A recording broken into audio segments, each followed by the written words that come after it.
नमस्कार दोस्तों, मैं मनोज जायसवाल आपका इस वीडियो में तहे दिल से स्वागत करता हूं। आज हम इस वीडियो में बात करने जा रहे हैं एलआईसी के newly launched health insurance plan के बारे में। जी हां, एलआईसी ने अपने हेल्थ इंश्योरेंस प्लान जीवन आरोग्य को 11 जुलाई से बंद कर दिया है। उसके बाद 12 जुलाई 2021 से आरोग्य रक्षक नाम के प्लान को इंट्रोड्यूस करा गया है। जी हाँ, इस प्लान का नाम है आरोग्य रक्षक। इस वीडियो के अंदर हम समझेंगे क्या है इसकी बेसिक डिटेल्स, क्या रिक्वायरमेंट्स है इस प्लान को लेने के लिए, कौन कौन इस प्लान को ले सकता है और क्या स्पेशल बेनिफिट्स हैं इस प्लान के अंदर अपने क्लाइंट्स के लिए, मतलब आपके लिए। मैं आप लोगों से रिक्वेस्ट करूंगा कि इस वीडियो को अंत तक जरूर देखें, क्योंकि इसके अंदर काफी सारी चीजें ऐसी आने वाली हैं जो आपको पता होनी चाहिए। वीडियो को शुरू करने से पहले मैं आप लोगों से रिक्वेस्ट करूंगा कि अगर अभी तक आपने इस चैनल को सब्सक्राइब नहीं करा है तो प्लीज चैनल को सब्सक्राइब करना ना भूलें।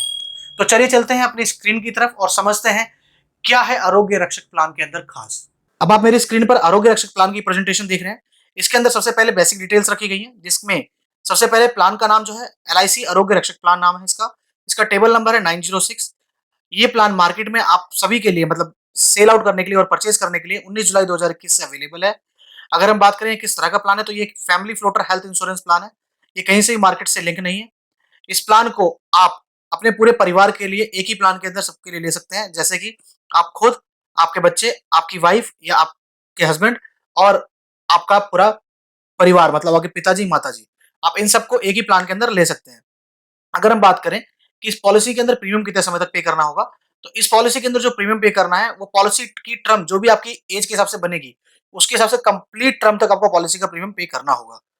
अगर हम बात करें मिनिमम एज ऑफ एंट्री और मैक्सिमम एज ऑफ एंट्री की, तो minimum age of entry policy holder के लिए, जो प्रिंसिपल इंश्योर्ड जिसको बोला जाएगा, पॉलिसी होल्डर के लिए मिनिमम एज ऑफ एंट्री 18 साल है और मैक्सिमम 65 साल।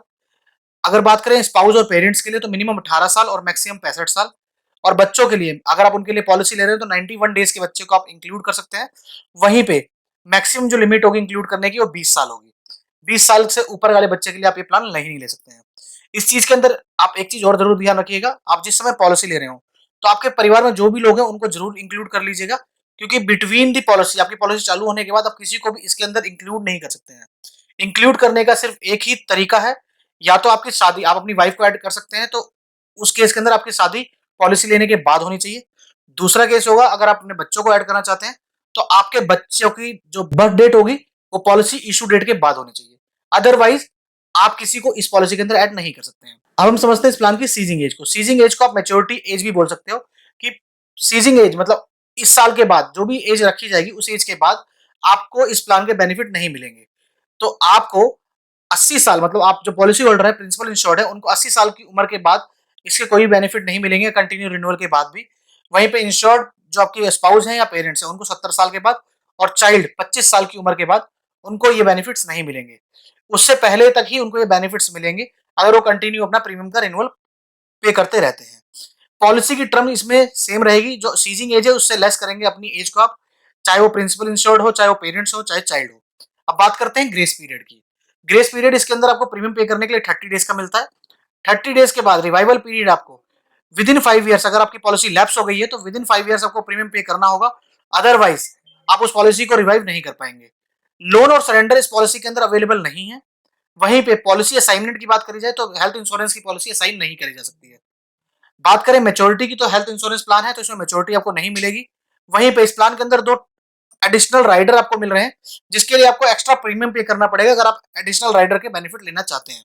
जैसे कि न्यू टर्म एश्योरेंस राइडर जो एलआईसी का है, उसके थ्रू आप अपनी हेल्थ इंश्योरेंस के साथ अपना लाइफ इंश्योरेंस भी करा सकते हैं।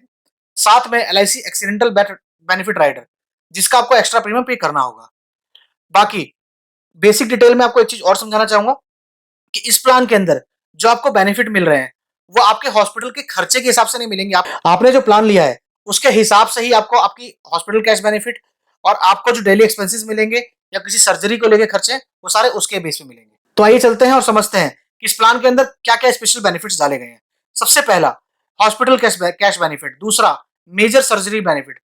इन सबके ऊपर मैंने एक शॉर्ट फॉर्म रखी है ताकि आप समझ सकें कि आगे हम जो बेनिफिट्स की बात करेंगे उसमें हम शॉर्ट फॉर्म से इसको बताएंगे।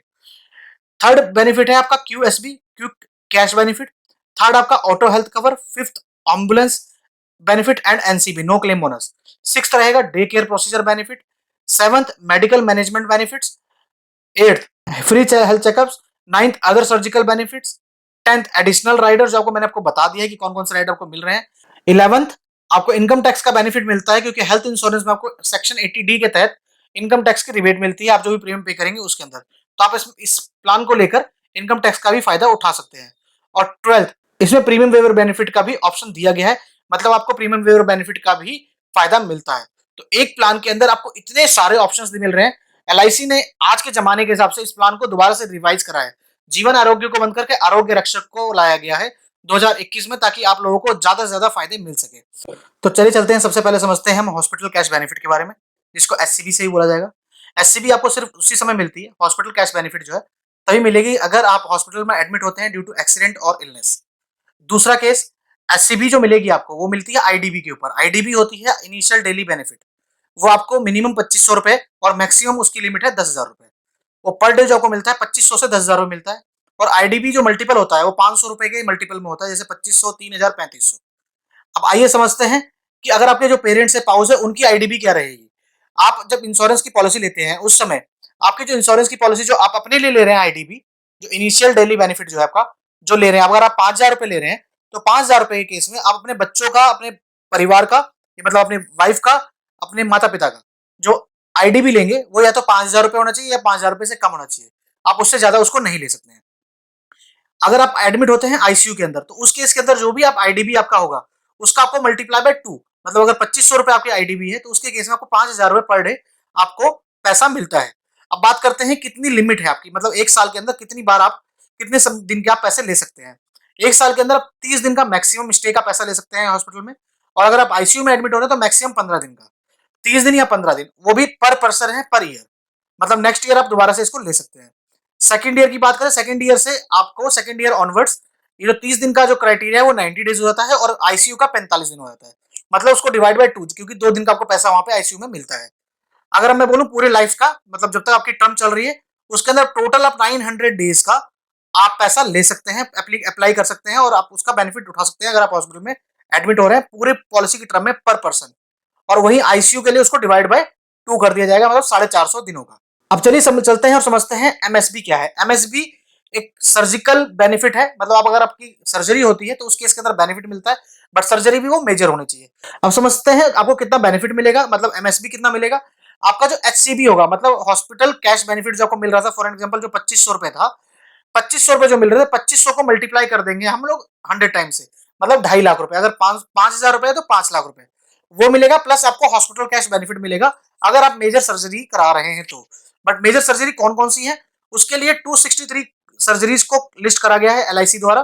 वो सर्जरीज जो 263 सर्जरी है उनको 4 कैटेगरी के अंदर डिफाइन करा गया है। कैटेगरी 1 के अंदर 31 सर्जरी है, जिसको मैं आपको, अगर 5 लाख रुपए आपको टोटल बनता है मल्टीप्लाई 100 टाइम्स करने से, तो 5 लाख रुपए पूरा दे दिया जाएगा। कैटेगरी 2 के अंदर 60% दिया जाएगा, जिसके अंदर 59 सर्जरी है। कैटेगरी 3 के अंदर 112 सर्जरी है, उसके अंदर आपको 40% मिलता है। कैटेगरी 4 के अंदर 62 सर्जरीज है, जिसके अंदर आपको 20% मिलता है, मतलब 5 लाख रुपए वाले केस में आपको 1 लाख रुपए मिलेगा इलाज कराने के लिए। अब बात करते हैं कि आपको कितने परसेंट के ऊपर कितना पैसा मिलेगा। आप 100% तक का जो एमएसबी है उसका यूज कर सकते हैं पर मेंबर पर एनम, मतलब एक साल के अंदर 100% तक का यूज कर सकते हैं। दूसरा, कंप्लीट टर्म के अंदर आप टोटल 1000% आप एमएसबी यूज कर सकते हैं। 1000% का मतलब हो गया, अगर 5 लाख रुपए है आपका बन रहा है 100 टाइम्स से, तो 50 लाख रुपए तक का पूरी टर्म के अंदर आप यूज कर सकते हैं। उसके बाद आपको, अगर आपके परिवार में किसी को एमएसबी का आपने बेनिफिट लिया तो उसके बाद आपके परिवार का जो प्रीमियम होगा वो 1 साल के लिए माफ कर दिया जाएगा कंपनी के द्वारा। आइए अब समझते हैं एमएसबी रजिस्ट्रेशन बेनिफिट को। एमएसबी रजिस्ट्रेशन बेनिफिट का मतलब क्या है, अगर आपने एक बार एमएसबी को एग्जॉस्ट कर लिया 1 साल के अंदर मेजर सर्जरी की वजह से, उसके बाद भी अगर आपकी सर्जरी आती है तो आप उसको दोबारा से यूज कर सकते हैं अगर आपकी दूसरी सर्जरी आती है। मतलब सेम सर्जरी के ऊपर आपको पैसा नहीं मिलेगा, बट सेकंड सर्जरी होती है, कोई दूसरी सर्जरी होती है जो कि 263 लिस्टेड सर्जरी के अंदर है, तो आप उसका क्लेम ले सकते हैं। आइए चलते हैं समझते हैं क्विक कैश बेनिफिट को, मतलब क्यूसीबी। क्यूसी आपको तभी मिलती है, क्यूसीबी, जब आप एमएसबी की कैटेगरी 1 या 2 में फॉल करते हैं। उसके अंदर आपको जो भी एमएसबी का अमाउंट होगा, अगर 100% है तो 100% का 50% जो भी अमाउंट होगा वो आपके अकाउंट में, मतलब प्रिंसिपल इंश्योर्ड के अकाउंट में ट्रांसफर कर दिया जाएगा। बाकी इसके अंदर एक कंडीशन है कि जो भी सर्जरी होगी आपकी वो एलआईसी के नेटवर्क हॉस्पिटल के अंदर ही आपको इलाज कराना होगा, मतलब वो परफॉर्म सर्जरी नेटवर्क हॉस्पिटल के अंदर होनी चाहिए। जैसे कि मैंने आपको बताया, एडवांस पैसा आपके अकाउंट में ट्रांसफर कर दिया जाएगा। अब बात करते हैं एम्बुलेंस बेनिफिट की। 1 साल के अंदर 1,000 रुपए लमसम दिया जाएगा पर पर्सन। अगर आपकी एमएसबी कैटेगरी 1 और 2 होती है, मतलब मेजर सर्जरी कैटेगरी 1 या 2 में आती है, तो उसके केस में आपको 1,000 रुपए पर पर्सन दिया जाएगा और वो आपको लमसम के रूप में दिया जाएगा। आइए अब समझते हैं कि डे केयर प्रोसीजर बेनिफिट क्या है। डीसीपीबी में आपको 244 सर्जरियों को लिस्ट करा गया है, जिसके अंदर एमएसबी के अलावा 140 सर्जरी और भी ऐड हुई हैं। डीसीपीबी जो है वो आपकी एडीबी जो है, जो आपकी एप्लीकेबल डेली बेनिफिट है, उसके हिसाब से आपका मल्टीप्लाई बाय 5 टाइम्स होगा। मतलब 2500 रुपए अगर आपका एडीबी है तो 2500 को मल्टीप्लाई बाय 5, तकरीबन 12,500 रुपए लमसम में दे दिया जाएगा। वहीं पे इसके अंदर डे केयर प्रोसीजर के अंदर कोई भी कंडीशन नहीं है कि आपको 24 घंटे एडमिट होना जरूरी है। टेक्नोलॉजी एडवांसमेंट की वजह से बहुत सारी सर्जरी आज के समय में इस तरह की होने लगी है, जिसमें आपको 24 घंटे एडमिट होने की जरूरत नहीं होती है, आपको घर भेज दिया जाता है सर्जरी करने के बाद। तो वो सारी बेनिफिट्स वाली सर्जरियां भी डीसीपीबी में कवर करी गई हैं। इसको आपको जो डीसीपीबी है, ये आप साल में पर पर्सन 3 बार ही सिर्फ अवेल कर सकते हैं। और मैं अगर बात करूं कि अगर पूरे साल में, पूरे मतलब पूरी लाइफ के अंदर 30 बार पर मेंबर आप इसको अवेल कर सकते हैं। बाकी अगर आपको डीसीपीबी का बेनिफिट मिल रहा है तो उस केस के अंदर आपको एचसीबी, जो आपको हॉस्पिटल कैश बेनिफिट है, वो नहीं दिया जाएगा, क्योंकि उसके अंदर आप 24 घंटे से ज्यादा एडमिट नहीं हुए हैं। अब बात करते हैं मेडिकल मैनेजमेंट बेनिफिट, मतलब एमएमबी। एमएमबी के अंदर 5 बीमारियां डाली गई हैं: dengue, malaria, pneumonia, tuberculosis, viral hepatitis. इसके अंदर आपको लमसम एडीबी जो भी आपका अमाउंट होगा, एडीबी का जो ढाई गुना, मतलब अगर आपका एडीबी 5,000 है तो उसका तकरीबन 12,500 रुपए आपको पेलेबल होगा लमसम के अंदर। साथ में जो आपका हॉस्पिटल कैश बेनिफिट जो डेली मिल रहा था आपको, वो भी मिलता रहेगा जितने समय के लिए आप एडमिट रहेंगे। बाकी ये जो एमएमबी का बेनिफिट है, ये जो बीमारियां हैं, इसको आप साल में 2 बार ही क्लेम कर सकते हैं और पूरी लाइफ के अंदर 20 बार। ये चीज आप जरूर ध्यान रखिएगा, 20 बार। अगर आपको साथ में इस बीमारी के लिए जब आप एडमिट हैं, साथ में आपको एमएसबी, ओसीबी और डीसीबी, ये सारे बेनिफिट मिल रहे होंगे, तो आपको एमएमबी का बेनिफिट नहीं मिलेगा। ये आप इस चीज को, कंडीशन को ध्यान रखिएगा। आइए चलते हैं ऑटो सेटअप बेनिफिट के बारे में। ऑटो सेटअप बेनिफिट के अंदर आपको 3 साल बाद, मतलब जिस दिन आपने पॉलिसी ली उसके 3 साल बाद आपका जो आईडीबी है, मतलब आईडीबी बोल दीजिए, एडीबी बोल दीजिए, जो भी आपका इनिशियल डेली बेनिफिट है और एप्लीकेबल डेली बेनिफिट है, वो 15% इंक्रीज कर दिया जाएगा 3 साल कंप्लीट होने के बाद। उसकी वजह से आपको जो बेनिफिट मिलने वाला है, वो सारे बेनिफिट आपके एडीबी से ही कनेक्टेड होते हैं। जो आपका एससीबी है, आपका जो हॉस्पिटल कैश बेनिफिट है, आपका जो सर्जरी का बेनिफिट, सारी चीजें उसी से कनेक्टेड है। उसके अलावा ये जो 15% आपको इंक्रीज हो रहा है 3 साल के अंदर, वो टोटल मैक्सिमम, आपने अगर 5,000 रुपए की पॉलिसी ले रहे, 5,000 रुपए का आईडीबी लिया हुआ है, तो मैक्सिमम वो 7,500 रुपए तक जाएगा। पहले साल में 5,000 का 15% बढ़ेगा, इस तरह से बढ़ते बढ़ते टोटल 7,500 जाएगा, उसके बाद वो बढ़ना बंद हो जाएगा। नो क्लेम बोनस, इसके अंदर जितनी साल भी आप 3 साल के लिए, अगर आप 3 साल में कोई भी क्लेम नहीं आता है, तो उसके अंदर आपका आईडीबी जो है 5% इंक्रीज कर दिया जाएगा। ज्यादा जो इस पॉलिसी के अंदर ये दिया गया है कि आपका आईडीबी बढ़ेगा, तो आईडीबी बढ़ने पे आपको आपके जो सारे बेनिफिट्स हैं वो ऑटोमेटिक बढ़ जाएंगे। तो चलिए चलते हैं, अब समझते हैं एक्सटेंडेड हॉस्पिटलाइजेशन बेनिफिट, ईएचबी। ईएचबी में हम इस बार ये कंडीशन डाली गई है कि अगर आप किसी भी कारणवश हॉस्पिटल में 30 दिन से ज्यादा एडमिट होते हैं, तो उस केस के अंदर आपको ईएचबी बेनिफिट मिलेगा। ईएचबी एंड बेनिफिट आपको लमसम के मोड में मिलेगा। मतलब आपका जो भी आईडीबी वैल्यू होगा, मतलब 2500 रुपए अगर आईडीबी वैल्यू है, तो आपको उसका 10 टाइम्स, मतलब 25,000 रुपए आपको दे दिए जाएंगे। अगर आपका 5,000 रुपए आईडीबी है तो 50,000 रुपए। उसके साथ में आपका एचसीबी और एमएसबी, ये दोनों साथ में मिलता रहेगा। अगर हम बात करें इसको आप कितनी बार ले सकते हैं, तो आप इसको 1 साल के अंदर सिर्फ 1 बार ले सकते हैं, और कंप्लीट ईयर के अंदर, मतलब कंप्लीट आपकी लाइफ में, कंप्लीट लाइफ के अंदर मैक्सिमम 10 बार आप इसको यूज कर सकते हैं। आइए समझते हैं एएससी क्या है। ऑटो हेल्थ कवर के अंदर आपको एक बेनिफिट मिलता है कि अगर पॉलिसी के दौरान, टर्म के दौरान, जो आपका प्रिंसिपल इंश्योर्ड है, मतलब जो पॉलिसी होल्डर है, उसकी डेथ हो जाती है, तो उस केस के अंदर जो प्रीमियम है, आपको जो प्रीमियम पे करना है, उसका वेवर दे देती है कंपनी आपको। बट उसकी एक कंडीशन है कि वो या तो मैक्सिमम 15 साल के लिए आपको वेवर मिलेगा, या तो दूसरा होगा कि आपके जो साथी हैं उनकी एज 70 साल हो या 70 साल से कम हो उस समय तक, मतलब मैक्सिमम 70 साल की एज तक ही कवर मिलेगा, जो भी जल्दी होगा। फॉर एन एग्जाम्पल, आपकी वाइफ की एज है 55 ईयर्स, तो 15 साल मतलब 70 साल तक उनको पूरा इंश्योरेंस मिलेगा। बट वहीं 65 साल उनकी एज है, तो बाकी बचे हुए सिर्फ 5 साल के लिए उनको जो प्रीमियम का वेवर मिलेगा, उसके बाद उनको वेवर नहीं मिलेगा और पॉलिसी वहीं पे बंद कर दी जाएगी। वहीं पे अगर आपके बच्चे हैं छोटे, बच्चों के लिए उनको आपका जो प्रीमियम वेवर होगा 25 साल की एज तक कंप्लीट कवर रहेगा। अब बात करते हैं कि आपको जो एएससी है, जो ऑटो हेल्थ कवर है, वो एक केस के अंदर नहीं मिलता है अगर जो पॉलिसी होल्डर है सुसाइड कर लेता है विद इन 12 मंथ पॉलिसी लेने के, फ्रेश पॉलिसी लेने के बाद या पॉलिसी को रिवाइव कराने के बाद वो सुसाइड कर लेता है, तो उस केस के अंदर ये जो वेवर का बेनिफिट है वो नहीं मिलता है। अब बात करते हैं प्रीमियम वेवर बेनिफिट, एक जो अलग से राइडर दिया गया है इसके अंदर बेनिफिट। उसके अंदर अगर आपके परिवार में एमएसबी कैटेगरी 1 या 2 में के केस में अगर कोई सर्जरी हुई है तो 1 साल का जो पूरा का पूरा आपका प्रीमियम है वो आपके पूरे परिवार का वेवर कर दिया जाएगा, आपसे नहीं लिया जाएगा। अब इस पॉलिसी के सबसे बड़े मेन पार्ट पे चलते हैं, एक्सक्लूजन्स। इस प्लान के अंदर 3 एक्सक्लूजन्स है। जनरल वेटिंग पीरियड का एक एक्सक्लूजन है जिसके अंदर कोई भी बीमारी की वजह से जो आपको बेनिफिट मिलने वाले हैं एमएसबी एचएसबी, वो 90 डेज का उसका वेटिंग पीरियड है। 90 डेज से पहले आपको क्लेम नहीं कर सकते हैं, बट वहीं पे अगर एक्सीडेंट केस आता है तो आप सेकंड डे जाके भी आप उसको क्लेम कर सकते हैं।